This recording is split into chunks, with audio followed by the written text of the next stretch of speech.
These are poached eggs, and today I'm going to show you 3 different techniques that will all produce beautiful poached eggs. So without further ado, here's technique number 1.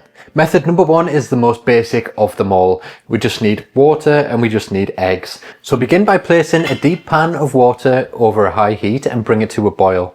Once it's boiling, reduce the heat to low, because we don't want the water to be boiling, we just want it to be shimmering on the top so we can gently poach our egg. And then we're going to crack our egg into a strainer. This is an optional step, but what this does, it allows the runnier egg white to drip through, because that's the egg white that creates all the sort of tentacle trails in there that can make your poached egg look messy. So we'll drop the egg in straight from the strainer into the gentle simmering water, and we'll leave that undisturbed for 3 minutes. And then I'm going to take them from the water and place them directly into ice cold water. What this does is it stops the cooking. It's a pro tip if you want to make them ahead of time. You can store them in the fridge in the cold water, and then when you come to reheat them, place them into boiling water for 1 to 2 minutes and they will heat through and you'll have perfectly cooked poached eggs without the stress. If you want to eat them straight away, skip that step altogether. For method number 2, we're going to do the vinegar method. There'll be lots of you there saying you don't need vinegar, and I know that the last method didn't have vinegar at all. I like to use this method personally. It adds an extra level of security. It doesn't make the eggs too much more rubbery. It does slightly tighten them up a little bit more, not enough to make it unpleasant, in my opinion.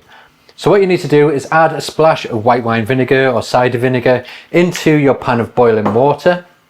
You don't need very much, maybe around 10 milliliters. And then we're going to crack our eggs into ramekins. The reason we do this is 1, we can add them in quicker to the pan.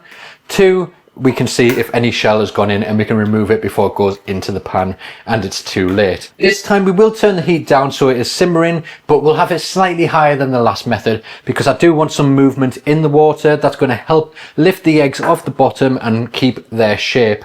We're just going to drop them in and set a timer for 3 minutes once again. Then I'll remove them. I'm going to place mine into ice water because I'm not going to eat them straight away. That will stop the cooking immediately, and that is method number 2. And one final tip with your poached eggs: if you don't strain them like we did with the first one, you will end up with some sort of tentacly bits. You know, in a restaurant they would maybe take a little paring knife just like this, or you can just pull it off with your hands, but it'll be neater with a knife, and you just snip them away, and then you end up with that sort of classic, almost golf ball like poached egg, just like this. And also, if you can, use a deep pan, you know, deeper than the one I'm using here. The deeper the pan is, the more round your poached eggs will be, because if you think about it, as you drop your egg in, it falls through the water pushes up against it, and it helps form that round shape of the poached egg. For method number 3, we're going to do the swirling method. So we're going to place a pan of water onto the stove, bring it to a boil, then we'll reduce it to a gentle simmer.